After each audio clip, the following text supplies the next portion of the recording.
Rain always had a way of making this town feel smaller, tighter, like the sky itself was pressing down, urging you to stay inside, to keep close to the people who mattered.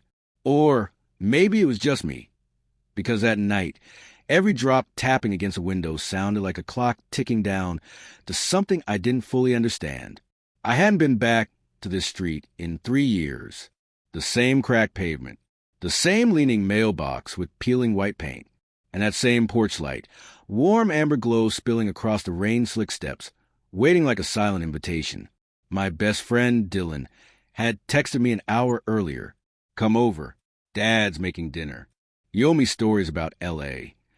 The thing is, I hadn't seen his dad since before I left. Not really. Sure, there had been an occasional awkward wave when I came by in high school, the polite hey. Kid he'd toss my way before heading back to whatever tool or grill or half-finished project he was working on. But now I wasn't a kid anymore. I killed the engine, the hum of the heater fading to nothing. For a moment, I just sat there watching the way the porch light reflected off the rain pooling at the bottom step, listening to the slow rumble of distant thunder. My chest felt heavier than it should. It was just dinner. Just Dylan. Just his dad. Right. The door opened before I even knocked. About time, Dylan grinned, leaning against the frame, hair damp from the dash outside, to get the mail. Get in before you drown out there. I stepped inside, shaking off the wet from my jacket. The familiar smell of their house hitting me instantly, cedar, faint laundry soap, and something richer drifting from the kitchen. Something that made the air warmer, heavier. Dad's in there, Dylan said, nodding toward the kitchen before disappearing upstairs. Gotta grab something. Don't break anything. And that's when I saw him. He was standing at the counter, sleeves rolled up, forearms flexing as he sliced into something on a wooden cutting board. His hair, a little longer than I remembered, darker at the roots, curled slightly at the edges from humidity. There was stubble on his jaw, a soft shadow catching the light, and for a second, I forgot to breathe. Hey, he said without looking up, voice low, warm, almost casual, like it hadn't been years. Heard you made it back in one piece.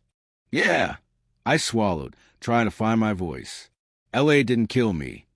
He glanced up then, and that was the moment, the one I wouldn't stop replaying for weeks after. The flick of his eyes, brown but not flat, more like coffee with the tiniest swirl of cream, holding mine for a second too long. The faint lift of his mouth, not quite a smile, but close enough to make my stomach twist. You look different, he said finally, setting down the knife. Older. I laughed under my breath. Guess it happens. The sound of Dylan upstairs was faint. Drawers opening, a door closing, and suddenly the kitchen felt too still. My pulse in my ears, the smell of whatever he was cooking curling around us like invisible smoke. Hungry? He asked. Starving. Good. Sit. I slid into the chair at the edge of the island, watching him move. The quiet precision of someone who knew exactly what they were doing. He didn't rush. Just steady, measured motions. Every so often he'd glance over, and I couldn't tell if he was checking on me or just noticing me. We talked about nothing at first. The weather, the traffic, the fact that Dylan still hadn't fixed a hole in his bedroom wall. But there was something underneath, something I couldn't name yet. The way his voice dipped lower when he asked certain questions. The way he didn't look away as quickly as people usually do. By the time Dylan came clattering back down the stairs, the air in the kitchen felt different, charged. Dinner was easy, too easy. Laughter, stories, Dylan complaining about work, while his dad just shook his head. But every time I caught his dad's gaze, across the table, over the rim of his glass, it was there, that quiet, dangerous awareness. It shouldn't have been there. It was still there when Dylan went out to take a call.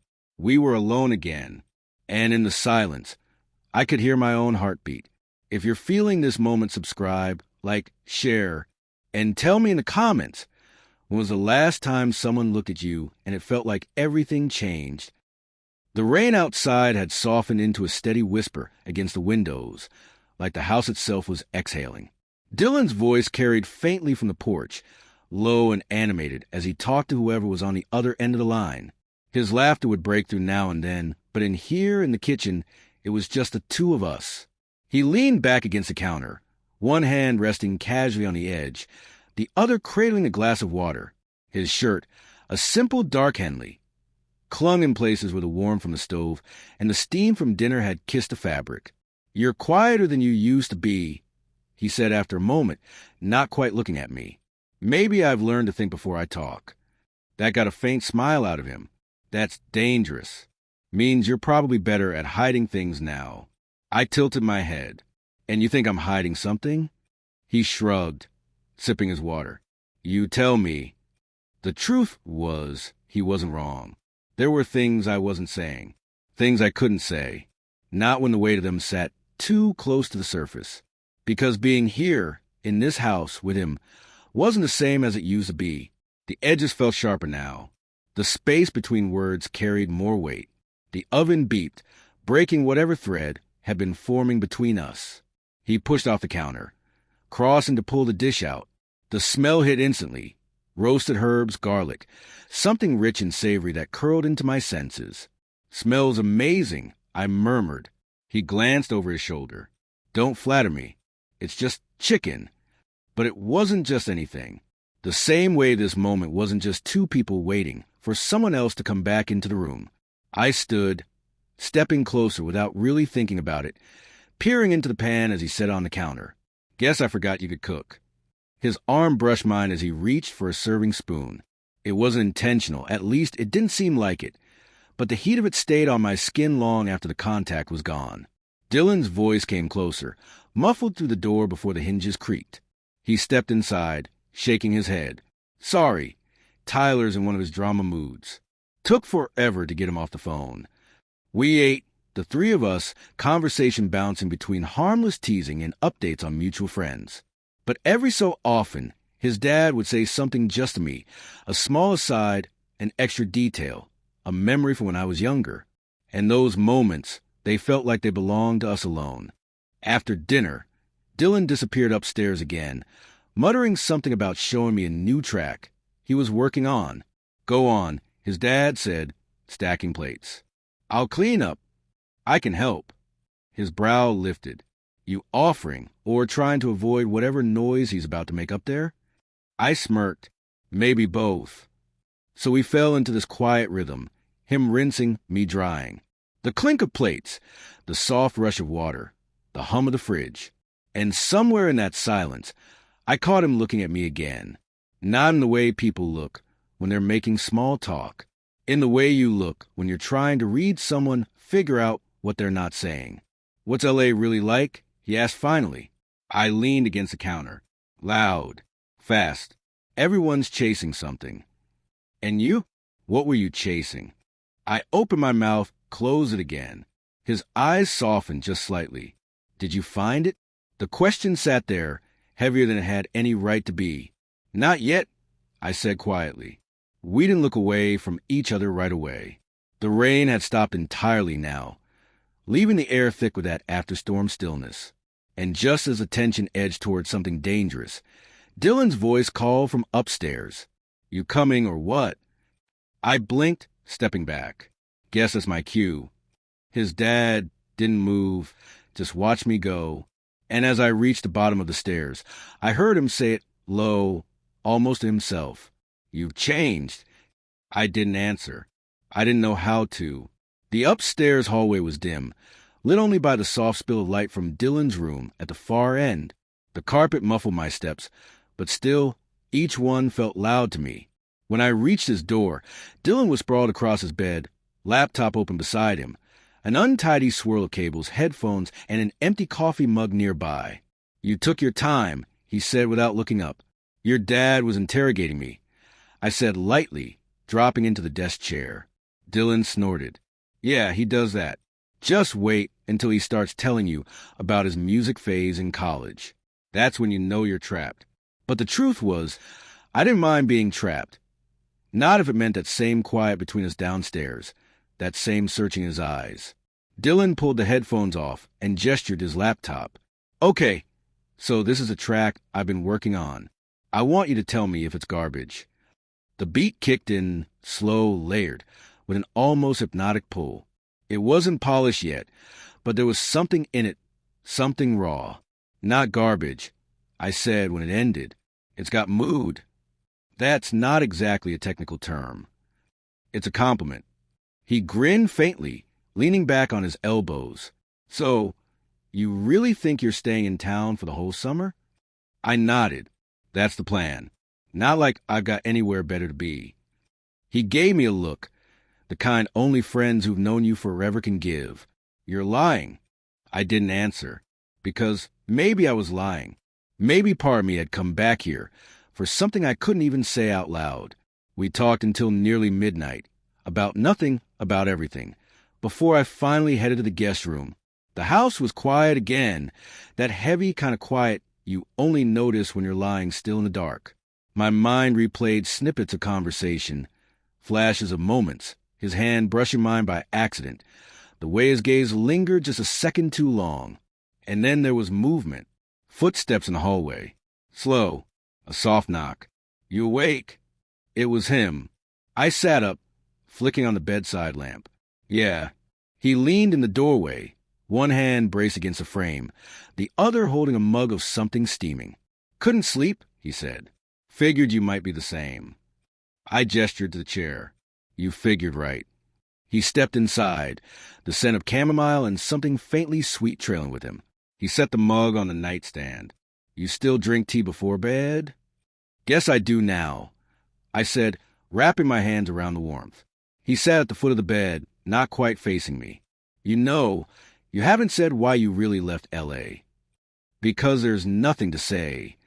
He looked at me then, and the air between us shifted. There's always something to say. I swallowed. The lamplight cut across his face, catching the fine lines at the corners of his eyes, the faint shadow of stubble along his jaw.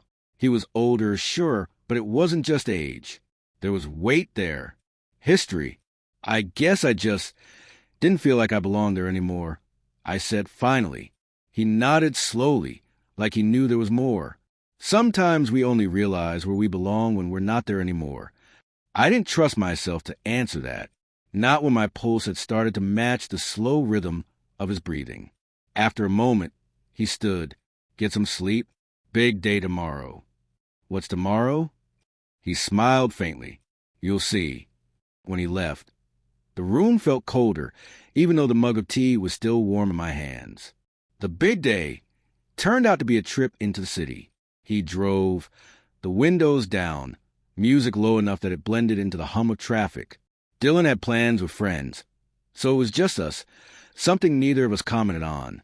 We stopped at an old record store tucked between a cafe and a bookstore. Inside, the air was thick with the smell of aged cardboard sleeves and the faint trace of incense. You used to spend hours in places like this, he said, flipping through a bin of vinyl.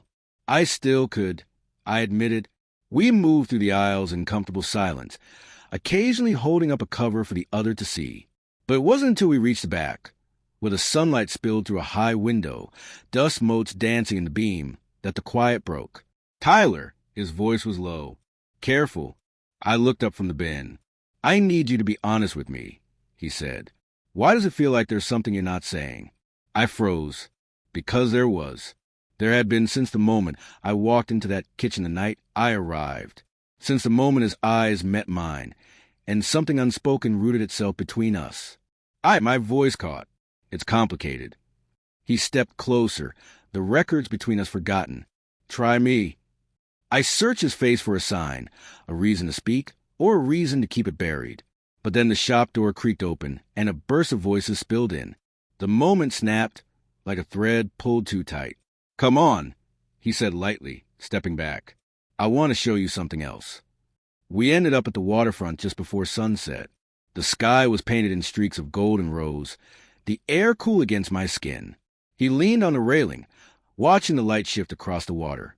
You ever think about the past? He asked without looking at me. All the time. And the future? That too. He nodded. Dangerous mix. Why? Because if you're not careful, you start building the future out of pieces of past. I didn't know if he was talking about himself, or me, or us. When the sun dipped below the horizon, he turned to me. Let's head back. The drive was quieter this time. The kind of quiet where you're both thinking the same thing, but neither of you will say it first. That night, I lay awake again, the weight of the day pressing in from all sides. And I realized something. This wasn't just about nostalgia or comfort or even friendship. This was about wanting something I shouldn't, and knowing he might want it too. The rain started sometime in the night. When I woke, the steady rhythm of drops against the window filled the room. The sky outside was a color of pewter, low clouds pressing down, making everything feel smaller, quieter. I stayed in bed for a while, just listening. There was something about rain in this town, how it didn't just fall, but seemed to settle in, like it had no plans to leave. A knock at the door broke the stillness. "Breakfast," his voice called through the wood. I hesitated before answering. "Coming." By the time I padded into the kitchen, he was at the stove, the smell of coffee curling through the air.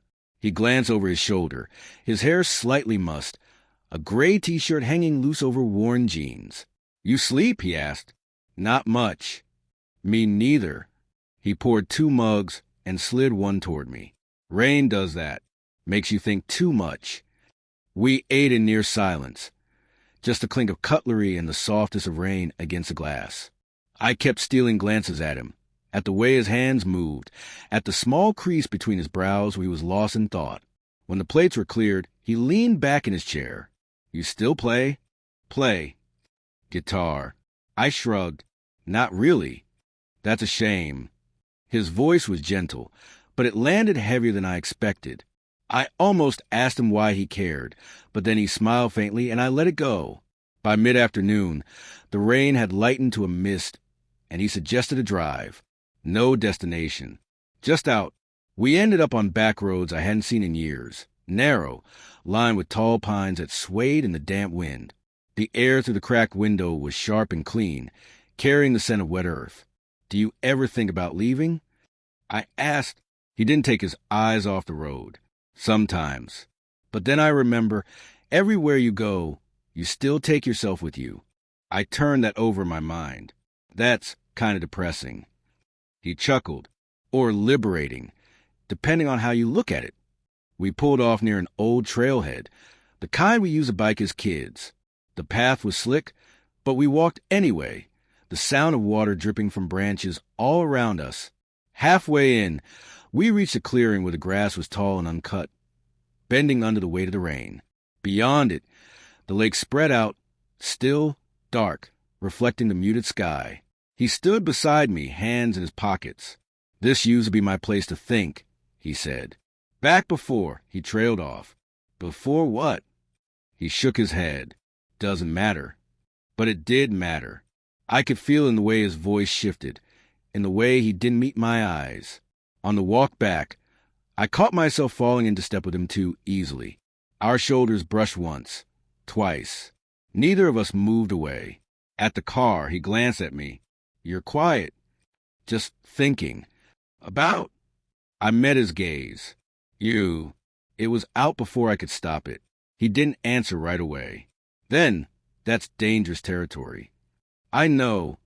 The air between us felt heavier than the rain. Back at the house, Dylan was sprawled on the couch, scrolling through his phone. He looked up. "Where'd you guys go?" "Out," his dad said simply. Dylan raised an eyebrow. "Cool. I'm heading out tonight. Party at Jenna's." I nodded, trying not to read into the fact that his absence would leave the house quiet again. When Dylan left, the stillness returned almost instantly. He was in the living room, leaning back in an armchair with a book. I hovered in the doorway until he looked up. "Something on your mind?" he asked. "Yes." "No. I don't know." He set the book aside. "That's a lot of options." I crossed the room and sat on the couch, the space between us feeling like both too much and not enough. "You ever feel like—" I started, then stopped. "Like what?" "Like you're on the edge of something, and you don't know if stepping forward will ruin everything or make it better." He didn't answer right away. Then, slowly, every day. Our eyes held for a beat too long. And then the sound of Dylan's car pulling into the driveway broke it. He exhaled, almost a laugh. Saved by the bell. That night, I lay awake again, the rain soft against the glass, my mind replaying every glance, every half-finished sentence. Somewhere in the house, a floorboard creaked. I didn't move, but my pulse did. The rain was gone by morning, but the air still carried that after-storm heaviness. The smell of wet leaves, the lingering damp on the porch rail, the way the sky was pale but restless. I woke early, earlier than I needed to. The house was quiet, save for the faint hum of the fridge in the kitchen and the occasional distant rumble of a truck passing on the main road. Dylan's door was still shut. From a window in the guest room, I could see his dad, Mark, in the yard. He was barefoot on the grass, a coffee mug in one hand, staring toward the trees like he was listening to something only he could hear. I watched him longer than I should have. Something about the way he stood, steady, shoulders loose but grounded, made me want to walk down there and stand beside him just to see what the world looked like from where he was. Instead, I pulled on a hoodie and made my way to the kitchen. By the time I poured coffee, he was stepping inside to the back door, the scent of rain and earth coming in with him. "You're up early," he said. "Couldn't sleep?" He nodded, setting his mug in the sink. That seems to be a pattern. There was no accusation in his tone, but I still felt like he saw more than he said. We didn't talk much over breakfast. Dylan eventually stumbled in, hair a mess, hoodie zipped halfway, mumbling about how he'd stayed up too late. He grabbed a granola bar and disappeared again, muttering something about meeting friends. The moment he left, the house fell quiet again. Mark stood at the counter, thumbing through a pile of unopened mail. "You want to help me with something?" "Sure." We spent the next hour in the garage, sorting through old boxes. Dust floated in the beams of light from the small window, the scent of oil and wood mixing with the faint smell of damp cardboard. Most of the boxes were full of things from before I knew him. Faded photos, rusted tools, ticket stubs from concerts I'd never heard of. He picked up an old leather baseball glove, turning it over in his hands. "Dylan ever play?" I asked, briefly. He wasn't into it. "Were you?" A ghost of a smile. "Once." He didn't elaborate, and I didn't push. We took a break mid-morning. He opened the garage door, letting in the cool air. I sat on the step, sipping water from a bottle he'd handed me. "I used to sit right here when Dylan was little," he said. He'd ride his bike up and down the driveway. Every time he turned, he'd look to see if I was watching. "Were you?" "Always." Something in the way he said it made my chest tighten. By afternoon, the sun had broken through. Mark suggested we take the truck out to the ridge, said the view after rain was worth the drive. The road wound upward, the air getting crisper with each turn. When we reached the top, the whole valley stretched out below us, still glistening from the storm. We stood side by side at the edge. The silence between us was not uncomfortable, but heavy. "I used to come up here with Dylan's mom," he said quietly. I glanced at him, unsure if I should ask. He saved me the trouble. She liked sunsets. Said this was the best place for them. I wanted to ask what happened between them, but the answer felt like something he wouldn't hand over easily. On the way back down, the truck rattled over potholes. Neither of us spoke much, but at one sharp curve, his hand reached over, not to touch me, but to brace on the seat between us as the truck swayed. Still, my chest felt like it had forgotten how to work for a second. When we reached the house, Dylan was back, sprawled on the couch again. He gave us a look. "You two hanging out a lot lately," he said. "Just catching up," Mark replied. Dylan smirked but didn't press. Later that night, Dylan announced he was crashing at a friend's place. It left the house in that strange quiet again, the kind where every sound seemed sharper. Mark was in the kitchen, rinsing a glass. I hovered in the doorway, unsure if I should join him or go back to my room. "Want a drink?" he asked. "Sure." He poured 2 glasses of bourbon, sliding one toward me. The first sip burned, but the second went down easier. We sat at the table, the only light coming from the small lamp in the corner.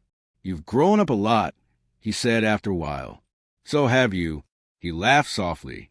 "Not sure that's a compliment at my age." "It is." His eyes met mine then, and for a moment neither of us looked away. "You know," he said slowly, "there are lines. Once you cross them, you can't go back." "I know." He exhaled, leaning back, just making sure. We talked about small things after that, music, the town, the way the neighborhood had changed. But under it all, there was a current, something unsaid pulling both of us toward the edge of something we weren't ready to name. When I finally stood to go to bed, he caught my wrist. Just for a second, his thumb brushing lightly against my skin. "Night," he said. "Night." I went to my room, but sleep didn't come.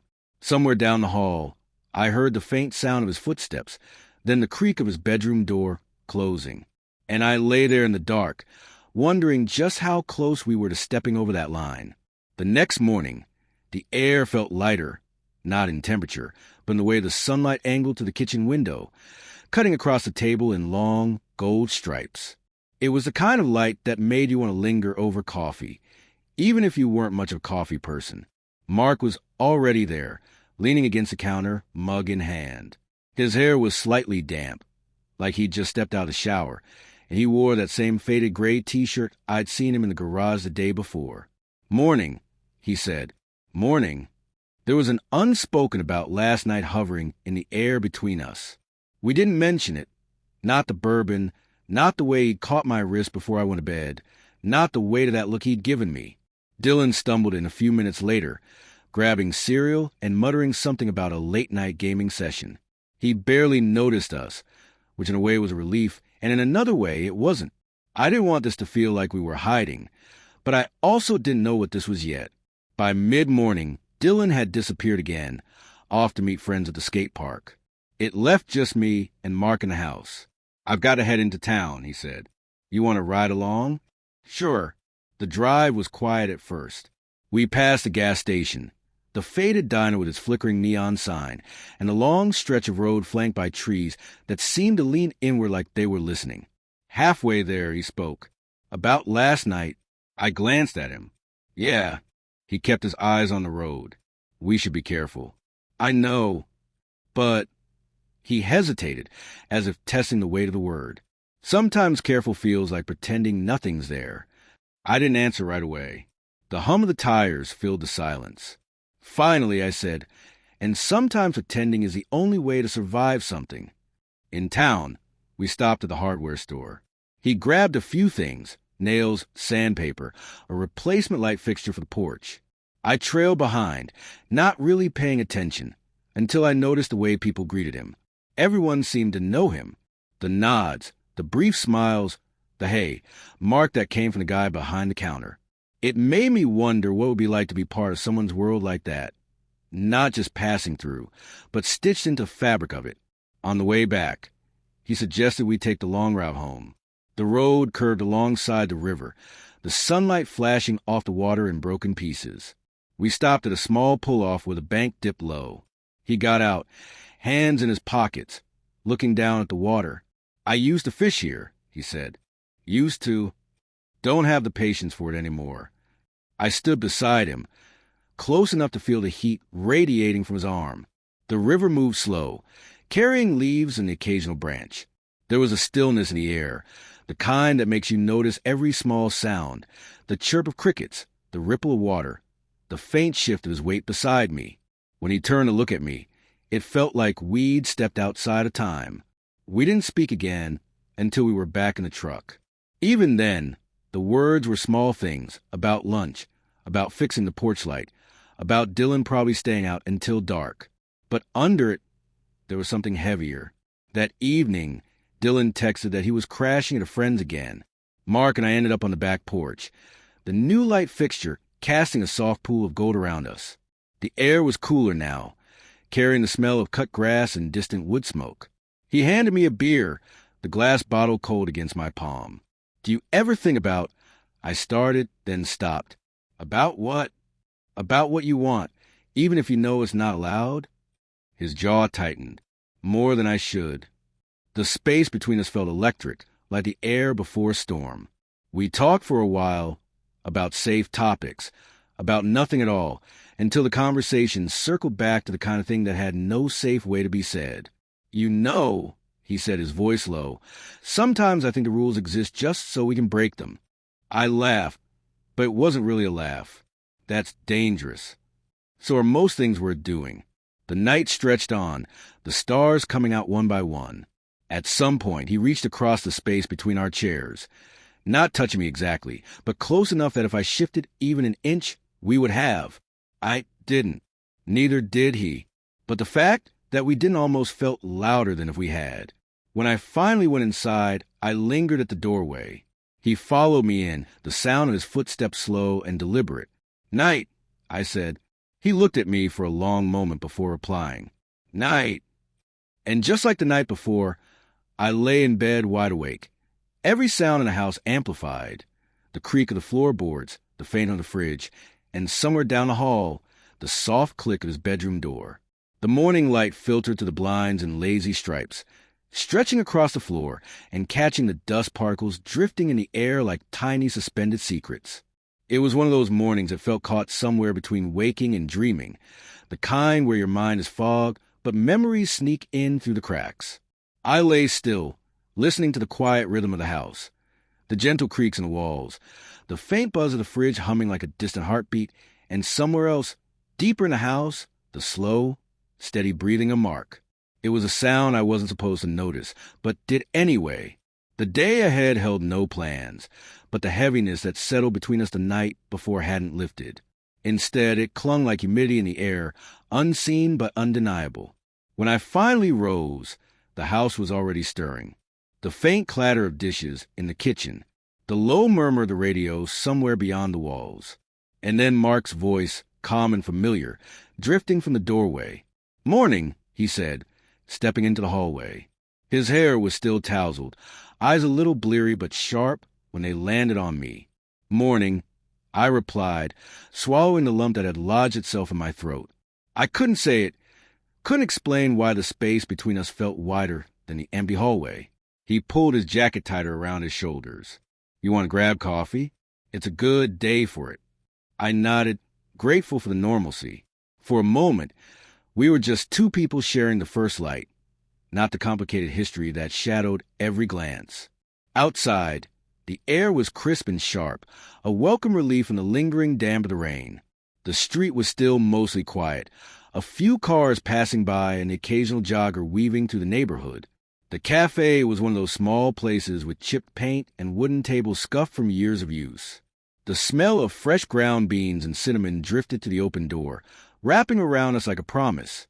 Mark ordered a black coffee. I went with a latte, the foam swirled with an artist's touch. We found a corner table, tucked away from the rest of the sparse morning crowd. The light here was softer, filtered through stained glass that scattered color across the wooden floor. We sipped in silence for a while, the quiet between us thicker than any conversation. I watched the way his fingers wrapped around the warm mug, the slow rise and fall of his chest, the faint creases at the corners of his eyes when he smiled. A smile meant only for me. "You ever think about what comes next?" he asked suddenly, breaking the fragile calm. I glanced up, caught off guard. "What do you mean?" He looked out the window, gaze lost in the streets beyond. After all this, the mess, the memories, the things we pretend don't matter, what's left? I hesitated, the question stirring something deep inside. "Hope," I said softly, "even if it's hard to hold on to." He smiled again, but this time there was a shadow behind it. "Hope's dangerous." "But necessary," I whispered. We talked then, about the past, the future, the secrets we carry like stones in our pockets. Words spilled out slowly at first, then with more urgency. Confessions disguised as half-truths, glances loaded with everything left unsaid. His hand brushed mine accidentally once, and the shock of contact sent a ripple through me. Neither of us pulled away. Instead, the silence that followed was louder than any words could be. That afternoon, the tension stretched taut between us like a wire ready to snap. The house felt smaller, the walls closing in with every glance, every breath. Dylan was gone for the day, leaving the two of us alone with the weight of what was happening, but neither willing to name it. Mark suggested a walk, and I didn't refuse. Outside, the world was drenched in sunlight, the grass still glistening with droplets that sparkled like tiny jewels. We wandered through the backyard, footsteps slow and hesitant. At the edge of the garden, the old oak tree stood sentinel, branches heavy with new leaves and the promise of summer. We stopped there, standing close but not quite touching. "I should say something," I began, voice barely above a whisper. He shook his head, eyes steady. Maybe some things don't need saying right away. But the silence, it's killing me. He reached out then, fingers grazing my cheek in the lightest touch I'd ever felt. The warmth of his skin was electric, igniting every nerve. I don't want to hurt you, he said. Then don't. The line between us blurred. Evening came with a soft hush, the sun dipping low and setting the sky aflame with pink and gold. We sat side by side on the porch steps, sharing a blanket and stories from years past, laughter threading through the tension like a lifeline. When the stars blinked awake overhead, the unspoken became unbearable. He leaned in slowly, breath warm against my skin, and I closed the distance. The night outside was quiet except for the faint rustling of leaves in a gentle breeze. The sky was a deep indigo, speckled with stars that blinked like distant memories. Inside, the house felt smaller somehow, as if the walls were closing in on us, shrinking the space until it was just the two of us. We stayed on the porch steps wrapped in that soft blanket, the warmth of it barely enough to keep the cool creeping in through the evening air. I could feel the tension in his muscles beside me, the slow, steady beat of his heart through the fabric of his shirt. Every second felt stretched thin, dense with possibility and hesitation. He shifted slightly, and the brush of his sleeve against my arm sent a jolt straight to my chest. His breath came uneven, caught somewhere between the cool air and the heat simmering between us. The street lamp down the block flickered on, casting a pale circle of light around us that softened his features. I wanted to memorize every line, every shadow on his face, because I knew this moment was fragile, like glass ready to shatter. "Do you ever think about how we got here?" he asked, voice low, almost hesitant. I swallowed. Every day. My eyes stayed fixed on the patch of sky, just beyond his shoulder where the stars shimmered. "It feels like we're walking a line," he said, "between what's right and what feels right." The weight of those words hung heavy in the air. I knew exactly what he meant. We were both caught in a place where everything we believe about ourselves and each other was shifting. "I don't know if I'm ready to cross that line," I confessed. His hand found mine beneath the blanket, fingers curling tentatively around my palm. "Maybe we don't have to cross it all at once."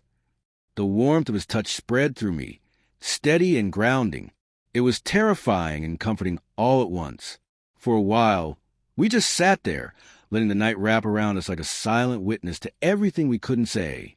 Inside, the quiet of the house seemed louder now, each creak and sigh a reminder of the distance shrinking between us. Later, as we moved toward the living room, the softness of the carpet underfoot, the dim glow of the lamp, the faint scent of pine from the candles he'd lit, it all felt like an invitation. He stopped near the window, looking out into the night. "Do you ever think about what happens after this?" he asked. I met his gaze. "Sometimes, but I don't want to think about that yet." He smiled, small, hesitant. "Good." The space between us closed until I could feel the heat of his breath on my skin. His eyes searched mine, vulnerable and fierce. Slowly, carefully, he reached up to brush a stray lock of hair from my forehead. The tenderness of the gesture caught me off guard. I wanted to lean into it, to let go, but the shadows of doubt still lingered. He leaned in, the faintest touch of his lips against my temple. It wasn't a kiss. Not yet, but it was enough. We spent the next hours talking in whispers, our voices barely breaking the fragile bubble of intimacy forming between us. Stories spilled out, some funny, some painful, some raw and unguarded. We shared pieces of ourselves that had been locked away for years. Every confession chipped away at the barriers we'd built. At one point, he laughed, a full, genuine sound that lit up the room. I realized then that maybe this messy, complicated connection was something worth risking. The night wore on and exhaustion finally tugged at us both. As I turned to leave the room, he caught my hand again. "Don't go," he said softly. I looked back, the unspoken question hanging between us. He stepped closer, his voice barely above a whisper. "Not yet." And in that moment, I knew that the story between us was only just beginning. The house was asleep. When I finally slipped into bed, the weight of the day still pressing down on me like a storm cloud refusing to break. Even as the dark closed in, the memory of his touch lingered on my skin, light hesitant, but charged with electricity that sent my pulse racing. I stared at the ceiling, tracing patterns and shadows cast by the streetlight filtering through the blinds. Each breath felt too loud, every sound outside the window amplified in the silence. Sleep teased me but refused to come. Somewhere down the hall, the creak of floorboards betrayed his movement. I knew without looking that he was pacing, wrestling with the same tangled thoughts that twisted inside me. Finally, his bedroom door opened quietly. He stepped into the hall, hesitated, then moved toward my room. The air between us crackled as he stood in the doorway. "I can't stop thinking about you," he admitted softly. "About us?" I swallowed hard, heart hammering. "Me too." He crossed the threshold and sat beside me, the mattress dipping slightly under his weight. "I'm scared," he confessed, voice barely above a whisper. "Scared of what this means, of what we're risking." I reached for his hand, intertwining our fingers. "I'm scared too, but I don't want to pretend anymore." The vulnerability in his eyes broke down the last of my defenses. For hours we talked about fears, hopes, regrets, and the quiet moments that had been speaking louder than words all along. Days blurred into each other after that. The tension between us softened into something tender, but no less complicated. Every glance, every brush of skin carried weight, as if we were learning a language only we could understand. We tried to keep things normal around Dylan. His easy jokes, his constant presence like a buoy in an unpredictable sea. But beneath the surface, everything was shifting. One evening, Mark invited me out to dinner at a small, tucked-away restaurant. The place was cozy, with wooden beams and low lighting that turned every table into its own private world. We talked about music and books, the kind of conversation that felt effortless but loaded with subtext. At one point, he reached across the table and brushed a crumb from my lip. The simple act sent a jolt through me that I tried to hide. Later, as we walked back under a sky dusted with stars, he slipped his hand into mine. The world seemed to hold its breath. Back at the house, Dylan was away for the weekend, giving us a space we hadn't dared claim before. The nights were long and filled with whispered conversations, tentative touches, and the slow unraveling of everything we'd kept hidden. Sometimes we laughed. Sometimes we cried, always holding on to each other through the storm of emotions. One night, after a silence thick enough to cut with a knife, he looked at me and said, "I never thought I could want something this much." I reached out and pulled him close, letting the truth wash over us in quiet. But with every step forward, the past loomed larger. The secrets we tried to bury crept back in shadows, threatening to pull us apart. One afternoon, while we were out by the river, a phone call shattered the fragile peace. His voice was tight and strained when he told me what I dreaded hearing. Dylan had found out. The world tilted on its axis. We didn't speak for days. The silence was deafening. But in that silence, something clearer emerged.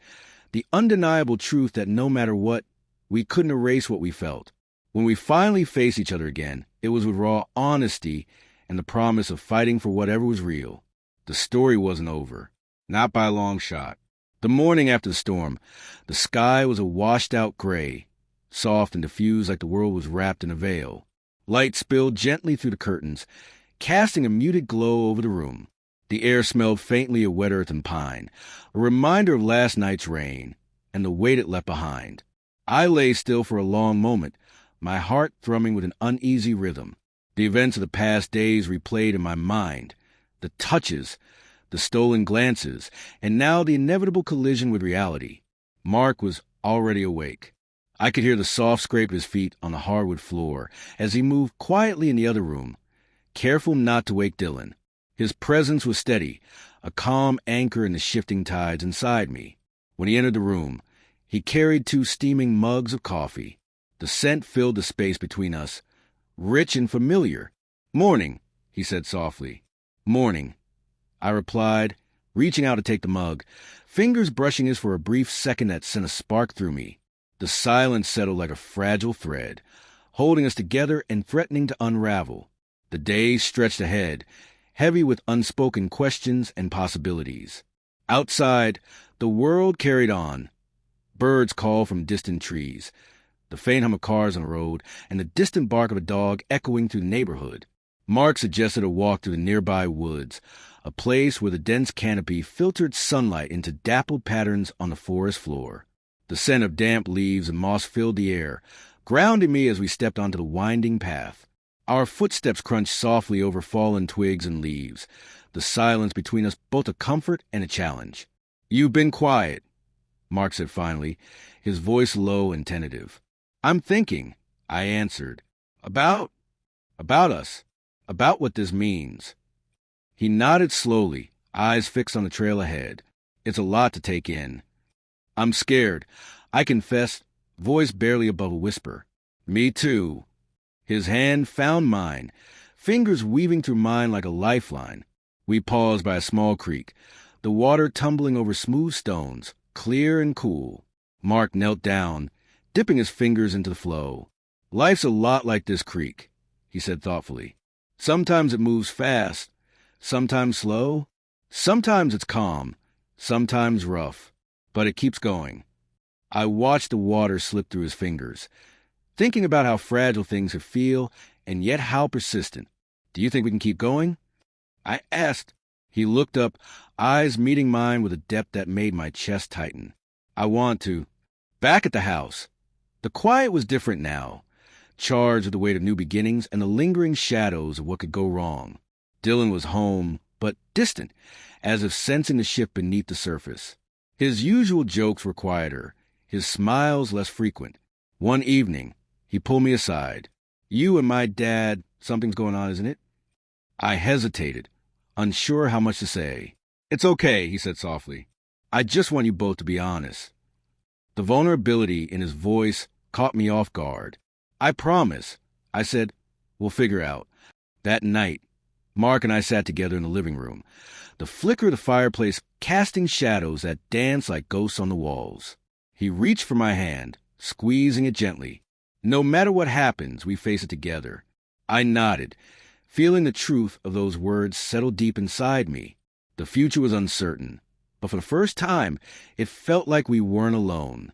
The path ahead was anything but clear, but as long as we held on to each other, maybe that was enough. Morning came quietly, the light soft and forgiving as it spilled into the room. The house felt different somehow, lighter, yet charged with the tension that hummed beneath the surface, like electricity waiting to spark. Mark was already up, moving with a calm purpose that both comforted and unsettled me. He poured coffee without looking, the routine familiar, but now loaded with meaning. "Sleep well?" he asked, eyes meeting mine briefly. I nodded, though the truth was tangled in restless dreams and unsaid questions. The days had folded into each other, since Dylan's quiet confrontation. The air was thick with things left unsaid, but we moved forward, inch by inch, building something fragile and new. Outside, the world was waking. Birds calling each other in the trees, the breeze stirring the curtains gently. I wanted to hold on to the moment, to capture the stillness before everything shifted again. Mark suggested we visit a nearby lake, a place where he'd found peace in his youth. The drive was quiet, the road winding through tall pines and golden fields touched by early sunlight. When we arrived, the lake stretched out like glass, reflecting the sky in perfect clarity. The air smelled of fresh water and pine needles, a scent that settled deep inside me. We walked along the shore, the gravel crunching softly beneath our feet. Our hands brushed a few times, lingering just a moment longer than coincidence. At the edge of the water, Mark stopped, looking out across the surface. "This place, it's where I come to find myself, when everything else felt lost." I watched the way his eyes softened, the way his shoulders relaxed for the first time in days. "Maybe we can find that here, too," I said quietly. He turned to me, a slow smile spreading across his face. "Maybe we can." We spent hours there, talking and laughing, the kind of laughter that feels like healing, the kind that breaks through the walls you didn't even realize you'd built. As the sun dipped lower, casting long shadows, we sat close, shoulders touching, sharing warmth and stories under the fading light.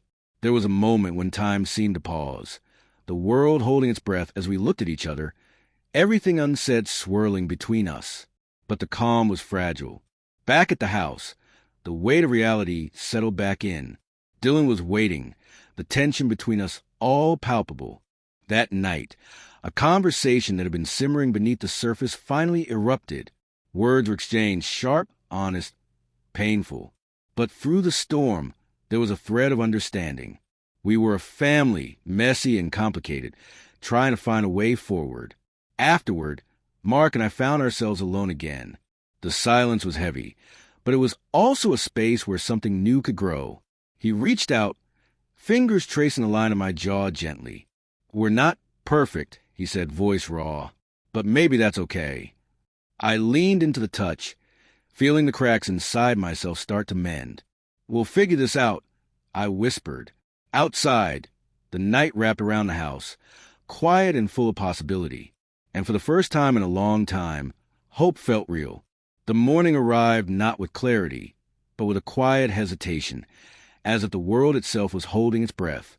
The pale light seeped softly through the curtains, casting delicate patterns across the wooden floor, stretching slowly like waking fingers. I lay still for a moment longer than usual, tangled in sheets and thoughts. The silence of the house thick around me. Mark was in the kitchen, the steady scrape of a spoon against ceramic breaking the quiet in an oddly comforting rhythm. The faint aroma of brewing coffee floated through the air, pulling me from the cocoon of sleep. It was ordinary, the way morning should be. But beneath it lingered the unspoken, the weight of everything we had begun to unravel and rebuild in these recent weeks. I got up slowly, the floor cool under my bare feet. I paused in the doorway, watching him from afar. His broad back bent slightly as he stirred the coffee, the soft gray of his t-shirt clinging loosely to his frame. It was moments like these that felt safe, a quiet before the inevitable storm. He looked up and caught my gaze, a small smile tugging at the corners of his mouth, hesitant but genuine. "Good morning," he said softly. "Morning," I replied, moving toward him, taking the mug he handed me. Our fingers brushed, electric and fleeting. The contact sent a ripple through my chest, a reminder how far we had come, and how far we still had to go. We sat at the small kitchen table, the sun filtering through lace curtains, casting light that danced in gold flecks. Neither of us spoke at first, the silence a delicate dance around the things left unsaid. The days after confrontation with Dylan were an intricate web of cautious steps and tentative honesty. The family's foundation had cracked but hadn't broken, and in the cracks we found glimpses of something new, something fragile but real. Dylan had retreated more than usual, a storm of emotions flickering behind his eyes.